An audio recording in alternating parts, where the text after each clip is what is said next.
মোংলার শেহালা বুনিয়া গ্রামে বর সাব্বির হোসেনের বাড়িতে এখন চলছে বুক ফাটা হাহাকার। বুধবার রাতেই যে বাড়িতে বিয়ের বাদ্য বেজেছিল, শুক্রবার ভোরে সেখানেই পৌঁছায় 9টি নিথর দেহ।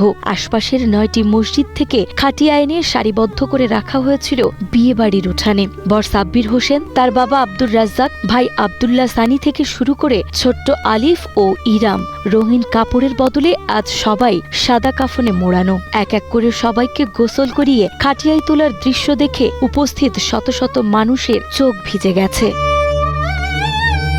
এই মর্মান্তিক ট্র্যাজেডির সূচনা বৃহস্পতিবার বিকেলে। কয়রা থেকে বিয়ের অনুষ্ঠান শেষে নববধূ মার্জিয়া মিতুকে নিয়ে মাইক্রোবাসে মোংলা ফিরছিলেন বর সাব্বির ও তার পরিবার। কিন্তু রামপালের বেলাই ব্রিজের কাছে নৌবাহিনীর বাসের সাথে সংঘর্ষে চুরমার হয়ে যায় তাদের নতুন জীবনের স্বপ্ন।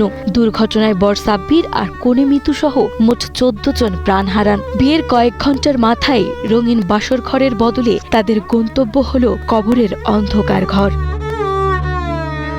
জুমার নামাজের পর মোংলা উপজেলা পরিষদ চত্বরে যখন জানাজা শুরু হয়, তখন পুরো এলাকায় যেন শোকের স্তব্ধতা নেমে আসে। 9টি মরদেহ একসাথে পৌর কবরস্থানে দাফন করা হয়। অন্যদিকে কনে মিতু, তার বোন ও নানিকে দাফন করা হয় খুলনার কয়রার পারিবারিক গোরস্থানে।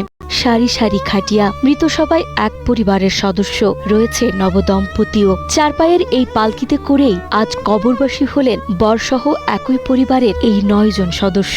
অথচ আজ এই মানুষগুলোর উৎসবে মেতে থাকার কথা ছিল। নববধূর সাথে হাসি আনন্দ আর খুনসুটিতে নতুন জীবনের পথে পা বাড়ানোর কথা ছিল, কিন্তু নিয়তি সব থামিয়ে দিয়েছে। তারা এই পৃথিবীতে হয়তো এক একজন এক এক দিনে এসেছিল, কিন্তু না ফেরার দেশে চলে গেলেন সবাই একসাথে একই দিনে। যে স্বজনরা বিয়ের দাওয়াতে এসে হাসি তামাশা করেছিলেন, তারাই আজ কাঁধে করে বয়ে নিয়ে গেলেন প্রিয়জনদের শেষ বিদায়ের এই পালকি।